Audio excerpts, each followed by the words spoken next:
क्यों ऐसा होता है कि जब हम लैब में कंक्रीट का सिलेंडर का कंप्रेशन टेस्ट करते हैं तो उसके वैल्यूज़ को हम 1.25 से मल्टीप्लाई करते हैं ताकि वो क्यूब के वैल्यूज से रिलेट हो पाए। इसके पीछे का रीज़न है प्लेटेन इफेक्ट, जो कुछ नहीं बल्कि एक एक्चुअली शेयर फ्रिक्शन होता है। मैं आपको थोड़ा प्रैक्टिकली बताता हूँ। आप देख सकते हैं, ये मैंने डायग्राम बनाया है कि ये प्लेट है, तो ये जो एरिया ऑफ कॉन्टैक्ट है, ये प्लेट इस कंक्रीट को इतना बर्स्ट होने नहीं देगा और नीचे जाते जाते ये जो एरिया है वो नैरो होते जा रहा है और मतलब कि इतने एरिया में प्लेट इसको पकड़ के रखा है, इसको बर्स्ट होने नहीं देगा।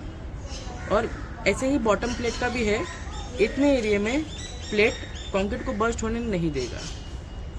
पर ये हाइट कितना है, ये आप देख वही डाया का 0.866 टाइम्स, मतलब कि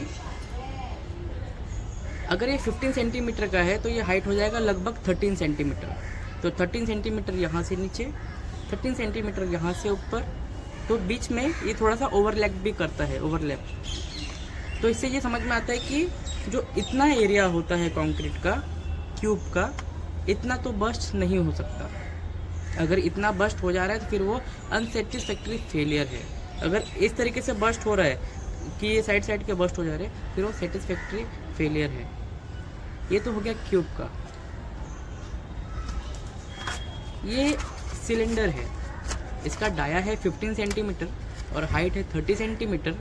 यहाँ पे भी जब मैं कंप्रेसिव लोड दे रहा हूँ, फिर ये कंप्रेस हो रहा है। अब ये भी बर्स्ट ही होना चाहता है, बट जैसे कि प्लेट उसको कह रहा है, प्लेट इतने से एरिया को कह रहा है कि भाई तू यहाँ वहाँ कहाँ जा रहा है, मैं तो तेरे को कंप्रेस कर रहा हूँ, तो तू नीचे की ओर जा। नीचे वाला प्लेट बोलता है तू ऊपर की ओर जा, तो राइट साइड या लेफ्ट साइड कैसे जा सकता है। जिसकी वजह से इतना एरिया लेटरल मूवमेंट नहीं कर सकता, इतना एरिया लेटरल मूवमेंट नहीं कर सकता।